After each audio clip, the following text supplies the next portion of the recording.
Sesaat lagi, Anda akan mendengarkan Komunitas Bicara.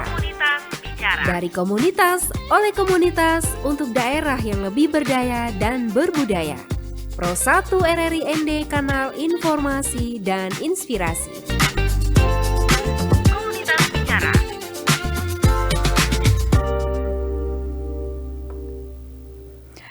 Selamat malam pendengar Pro 1 dimanapun Anda berada. Salam jumpa kembali dalam program Komunitas Bicara malam hari ini. Saya Nona Nia akan berbincang bersama narasumber saya yang sudah hadir di studio hingga kita jalan nanti pada pukul 22 waktu Indonesia Tengah.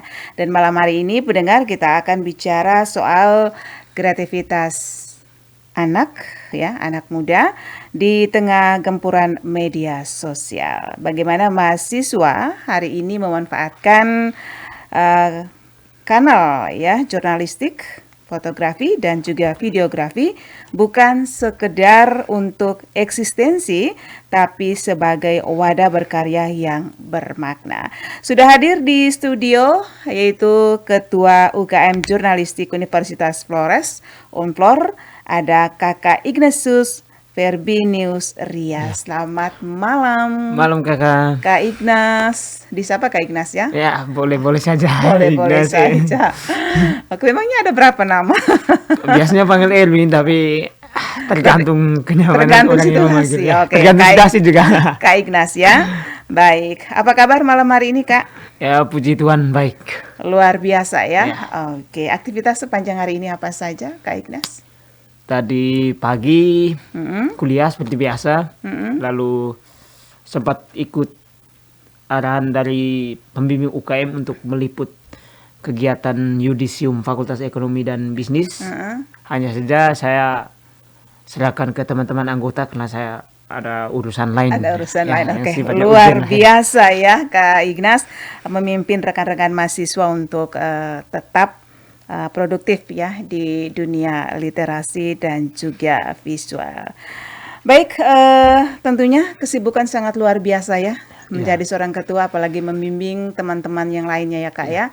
Baik, dan Kak Ignas, di era digital seperti saat ini tentunya semua orang bisa jadi wartawan begitu ya? Ya, betul. Oke, lewat media sosial. Nah, apa yang membedakan cara mahasiswa UKM Jurnalistik Uniflor berkarya dibandingkan dengan sekedar mengunggah konten media di sosmed?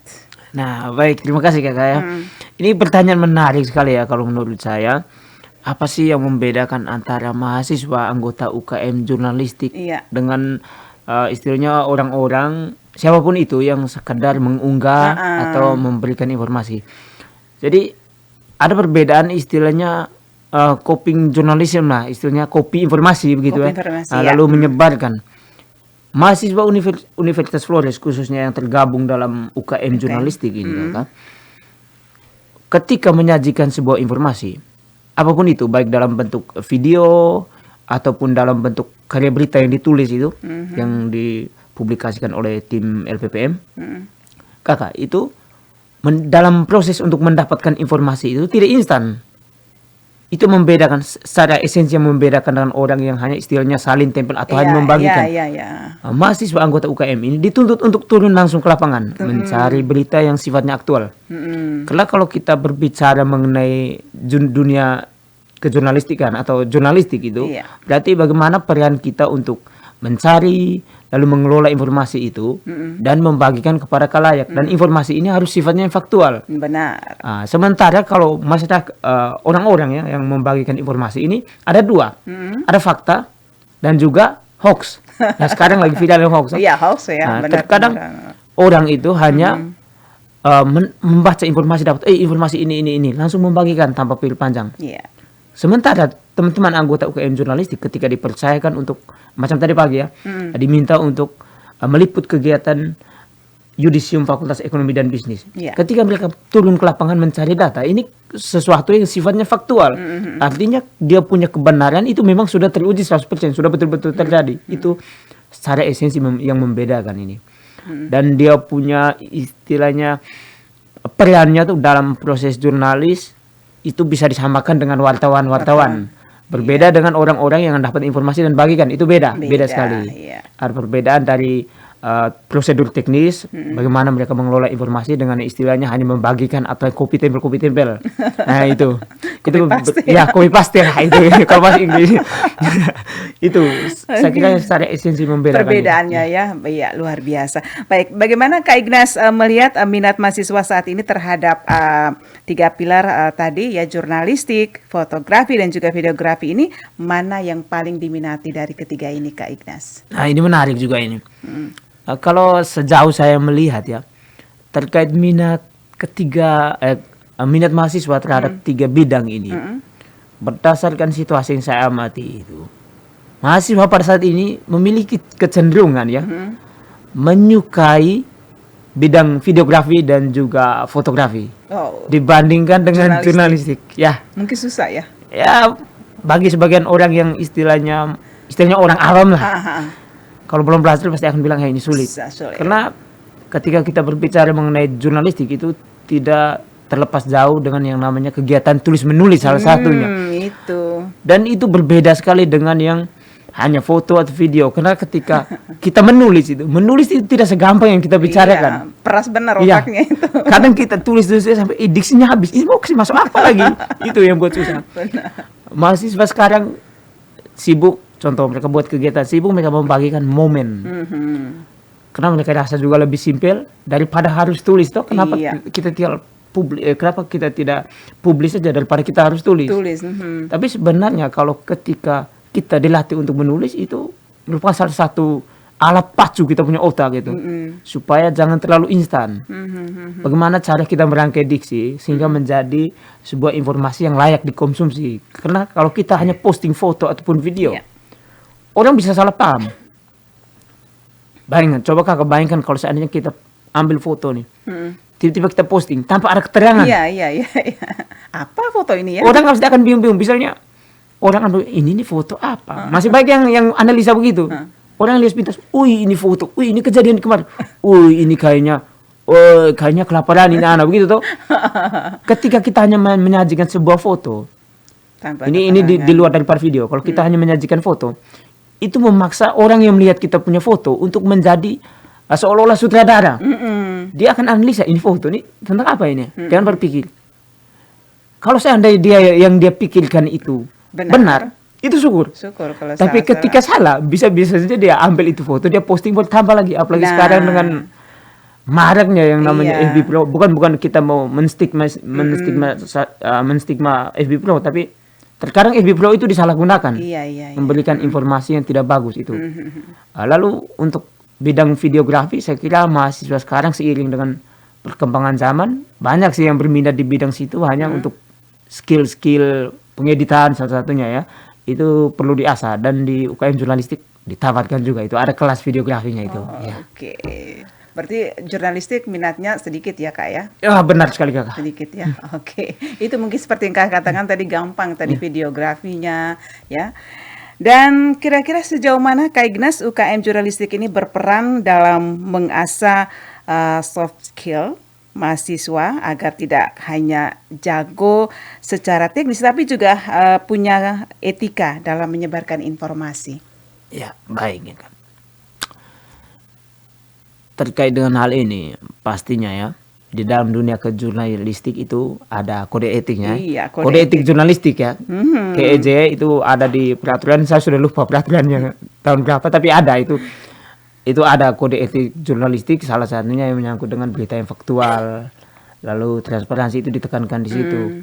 Dan mahasiswa UKM jurnalistik ini bukan dipaksa ya, tapi memang sudah seharusnya dalam memberikan informasi ataupun mempublik sebuah informasi itu wajib berpegang teguh daripada kode etik jurnalistik. Jangan sampai kita sama dengan orang-orang tadi yang sempat saya sebutkan Kakak, jangan sampai kita istilahnya hanya memberikan informasi yang sifatnya bukan faktual, tapi yang memang sengaja direkayasa. Itu yang tidak bagus, dan memang harus berpegang teguh pada kode etik jurnalistik. Dan secara tidak langsung ketika kita berpegang teguh pada kode etik jurnalistik, itu juga akan mempengaruhi ya kita punya sikap tindak ya. Di dalam kode etik jurnalistik tadi sudah saya sebutkan di awal, salah satunya terkait informasi yang faktual kan. Artinya kita tidak boleh menyebarkan hoax ya, sederhananya begitu. Ketika kita mengandalkan yang namanya faktual dalam sebuah berita, kita mau menyajikan berita ini kan. Kenapa tadi membentuk kita punya sikap batin atau sikap tindak? Faktual artinya apa yang kita sampaikan itu harus fakta. Dan kalau kita omong fakta, berarti omong jujur. Iya, jujur. Ada datanya. Ya. Secara tidak langsung itu akan membentuk kita punya kepribadian. Kualitas diri kita seperti apa? Itu betul Kakak. Itu yang memang harus ditekankan. Dan selama ini ketika saya mengikuti kelas dan juga teman-teman mengikuti kelas di UKM jurnalistik terkait dengan teknik menulis berita, salah satunya itu memang ditekankan oleh pembimbing kami Ibu Tute Parimantara.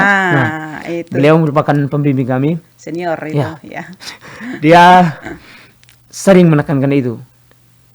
Kalau seandainya ada teman-teman yang terkadang ya teman-teman yang malas tulis berita itu karena mereka pakai AI. Membantu. Nah itu salah. Itu beliau marah betul itu. Jadi harus memang ditekankan betul terkait dengan faktual. Dan kenapa kita harus faktual tadi sudah saya sebutkan, untuk membentuk kita punya jati diri, bisa juga memacu otak. Kita harus yang kayak diksi seperti yang saya jelaskan tadi di awal Kakak. Saya kira itu saja. Oke, baik, luar biasa Kak Ignas. Dan tentu tidak mudah ya mengelola sebuah UKM begitu ya Kakak ya. Pasti ada tantangan-tantangan yang dihadapi paling sering ya Kakak dan juga teman-teman mahasiswa saat terjun ke lapangan seperti itu. Kira-kira seperti apa sih Kak tantangannya? Ya jadi begini, ini lumayan juga sih jadi ketua. Awalnya iseng-iseng untuk jadi calon, cari pengalaman, tapi ternyata di dalam pengalaman seperti berat juga sih tantangannya. Jadi pada saat ini kebetulan di UKM ini kan ada grup WA dan di dalam jumlahnya mau 200 lebih Kakak. Tapi kuantitasnya saja. Jumlahnya full tapi kualitasnya belum ya. Belum.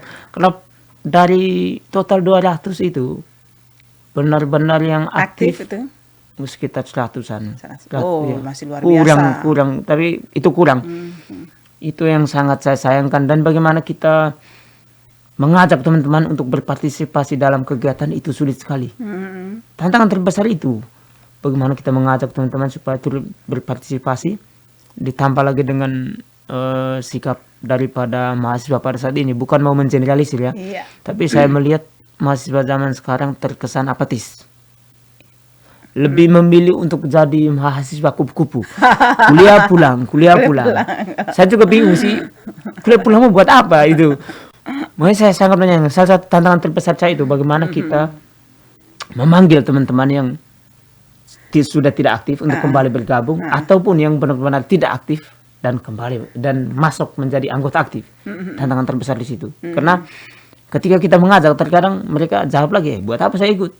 Nah itu dia. Padahal kalau seandainya kita ajak mereka, bukan ajak kosong, artinya kita mau membagi ilmu ya secara tidak langsung, tapi yang menjadi permasalahan ketika mereka sudah memberikan argumen seperti itu atau menganggap susah sekali Kak. Diajak ya. Atau menganggap bahwa itu merupakan sesuatu yang tidak penting. Kita tidak bisa mencampur lebih dalam lagi. Iya sih.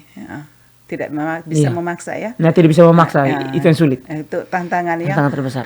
Oke, SDM-nya mungkin.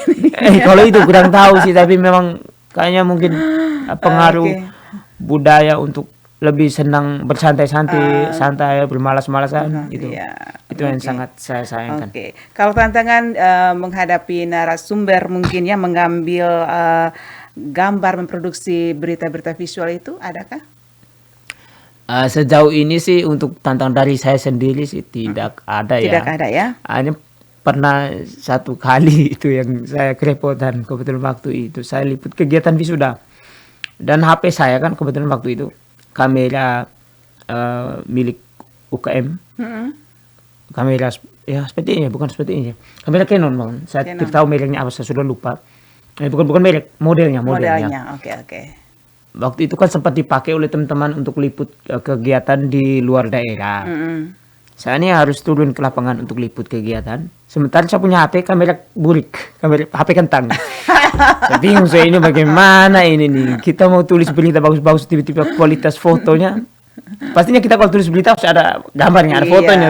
Lalu tiba-tiba fotonya blur atau apa saja. Bagaimana ini? Ini pusing, tapi puji Tuhan pada saat itu terbantu karena ada kenalan juga. Saya punya, kau punya kamera bagus, saya pinjam dulu. Itu.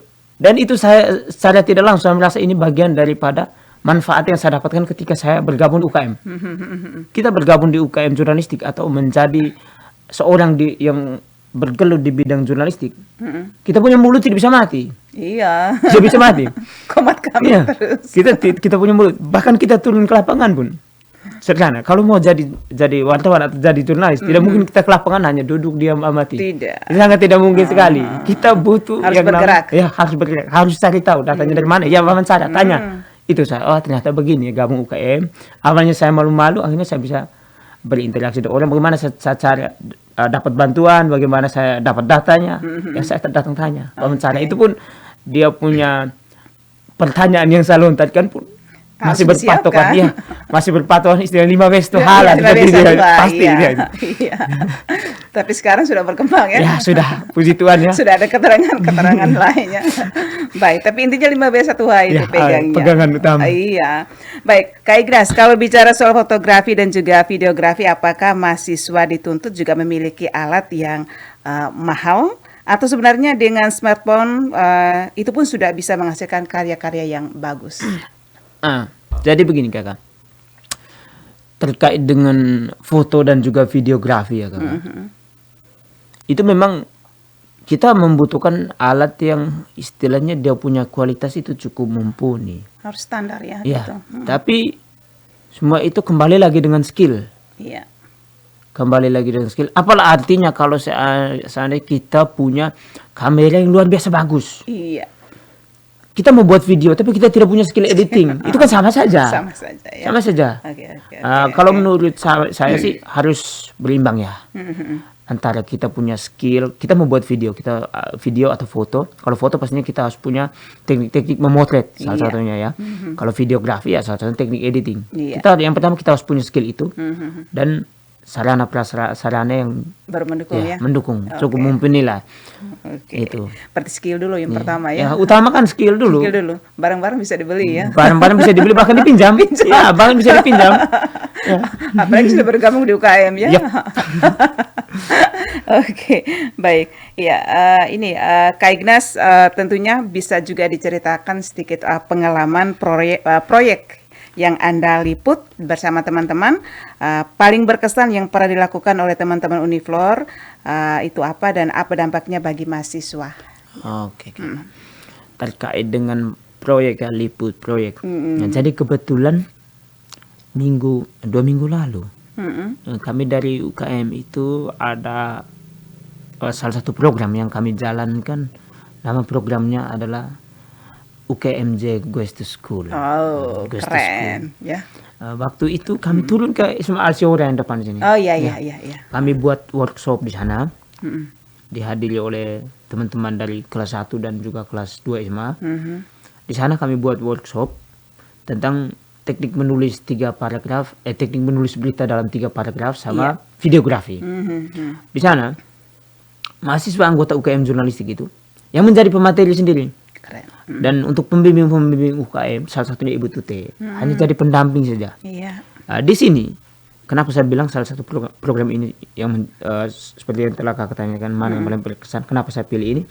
Karena saya melihat bahwa mahasiswa itu, ketika mereka mendapatkan ilmu, mahasiswa dalam hal ini adalah anggota UKM, ketika sudah mendapatkan ilmu yang diajarkan di UKM, mereka tidak hanya mengaplikasikan saja, tapi juga membagikan. Membagikan seperti itu. Tadi sudah turun ke sekolah, mereka ajar teman-teman SMA. Itu yang paling berkesan buat saya. Apalah artinya kalau seandainya kita punya ilmu, tapi tidak berbagi ya? Ya, tapi tidak berbagi. Kita bisa dikatakan berguna itu. Kita berbagi. Ya, berbagi. Kita punya ilmu tapi kalau pendam sendiri buat apa? Bila perlu kasih ngapain hidup? Ya.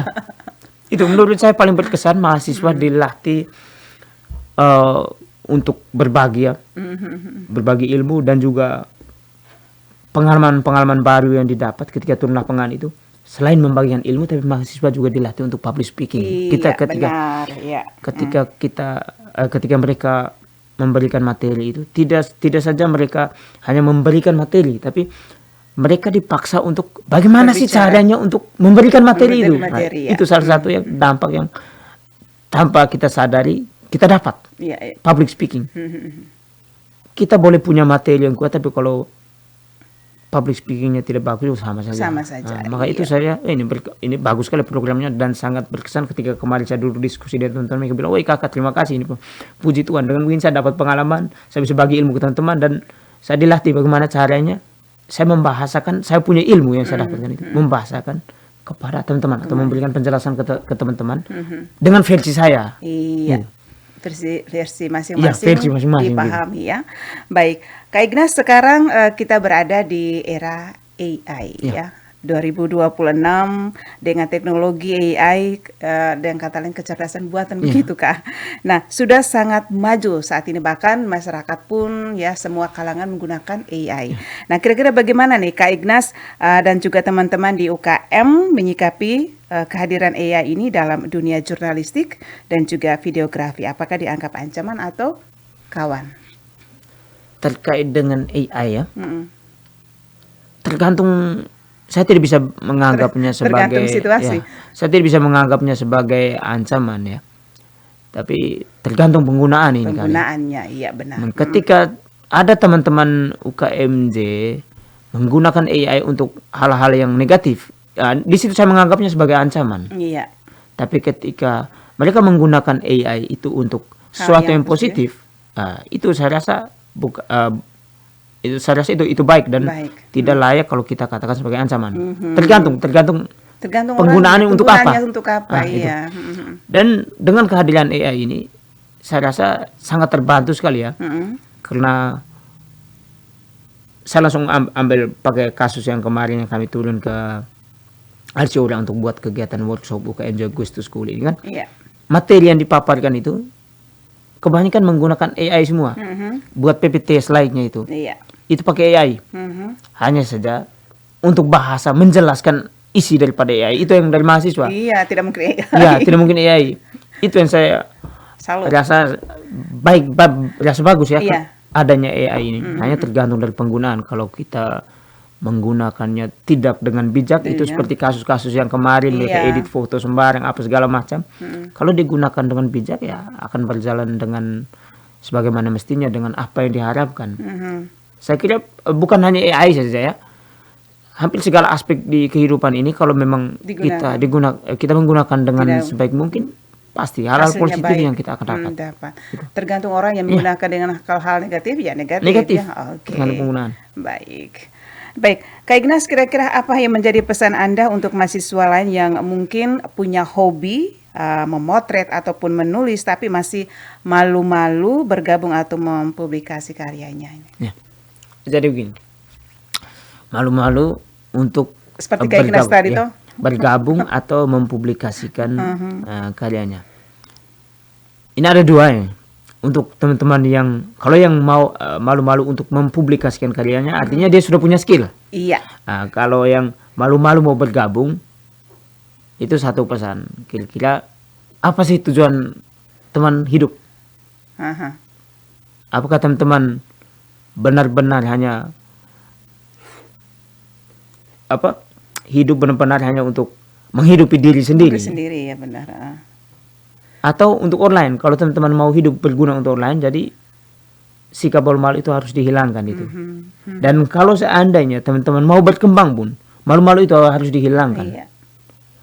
Dan untuk satu lagi pesan untuk teman-teman yang sudah punya skill, tapi masih malu-malu untuk publish. Kalau yang pertama tadi malu-malu untuk bergabung untuk belajar. Kalau yang malu-malu untuk publish, satu saja.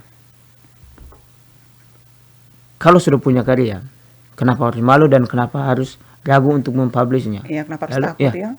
Lalu apa tujuannya Anda membuat karya itu? Apakah hanya untuk diri Anda sendiri? Yang mendingan tidak usah buat. Iya. Tadi sudah saya tekankan di awal bahwa kita hidup bisa dikatakan berguna, sudah bermanfaat untuk orang lain. Iya, saling membagikan. Dan satu kata kunci, kalau mau maju jangan takut salah. Jangan takut salah. Tidak ada yang mulai langsung benar. Bahkan kalau kita mau melihat dari sejarah kita punya sejarah kehidupan, secara filosofis, kita lahir ini kan tidak langsung bisa jalan. Iya. Harus merangkak dan latih jalan. Itu pun tidak langsung bisa, pasti jatuh. Bertahap. Itu harus bertahap. Jadi saya kira teman-teman harus buang jauh-jauh yang namanya rasa malu-malu atau ragu-ragu. Ragu-ragu ya. Bila perlu tanyakan langsung di Kakak Ignas ya. Boleh-boleh lah. Oke.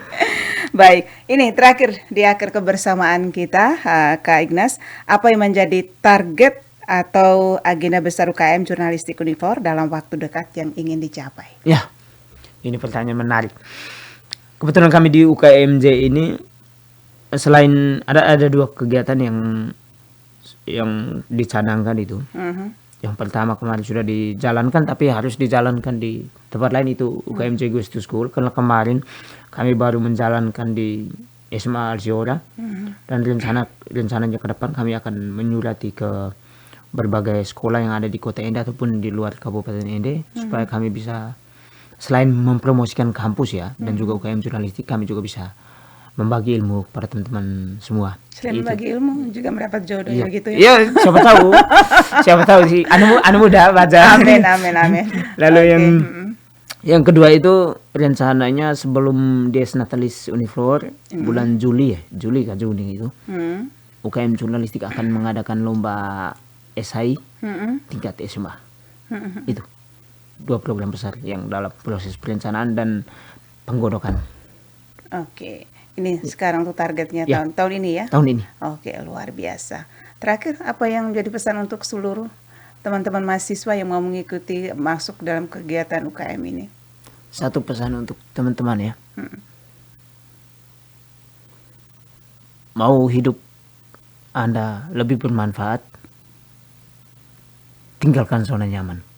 Iya. Terima kasih. Oke. Mau hidup apa tadi? Mau hidup Anda lebih bermanfaat, tinggalkan zona nyaman. Oke, baik. Terima kasih luar biasa perbincangan kita malam hari ini Kakak Ignas di program Bincang Budaya ya. Itu ternyata jurnalistik ya, fotografi dan juga videografi bukan hanya soal teknis, tapi juga soal bagaimana anak muda bersuara dan juga merekam sejarah ya melalui sudut pandang yang jujur. Gitu. Terima kasih Kak Ignas sekali lagi atas waktunya malam hari ini bersama Pro 1 RRIND. Nanti kapan-kapan diundang kembali. Siap. Akan selalu bersedia. Program-program, informasi-informasi terbaru, tapi jangan lupa selalu undang RRI ya kalau ada kegiatannya. Oke, nanti akan saya hubungi. Kebetulan ada beberapa teman sih yang buat program menarik. Hanya setelah dia lihat saya punya foto yang kebetulan saya ada buat story WA Kakak. Itu mereka tanya, info mana nih? Nanti saya, aman. Nanti saya coba hubungi. Kalau kakak di RRI siap terima, saya info teman supaya teman gas. Oke, baik. Terima kasih Ignas sekali lagi. Siap. Salam sukses, maju terus, pantang mundur. Siap. Ya. Bersama teman-teman UKM Unifor ND. Iya. Baik, pendengar Pro 1 dimanapun Anda berada, demikian perbincangan kami bersama Ignatius Verbinius Ria, Ketua UKM Jurnalistik Universitas Flores. Terima kasih kebersamaan Anda bersama kami Pro 1 RRIND. Malam hari ini kita akan berjumpa lagi di Komunitas Bicara dengan informasi-informasi menarik lainnya. Saya Niendor pamit, selamat malam, sampai jumpa. Komunitas Bicara. Terima kasih Anda telah mendengarkan Komunitas Bicara. Sampai jumpa di episode berikutnya.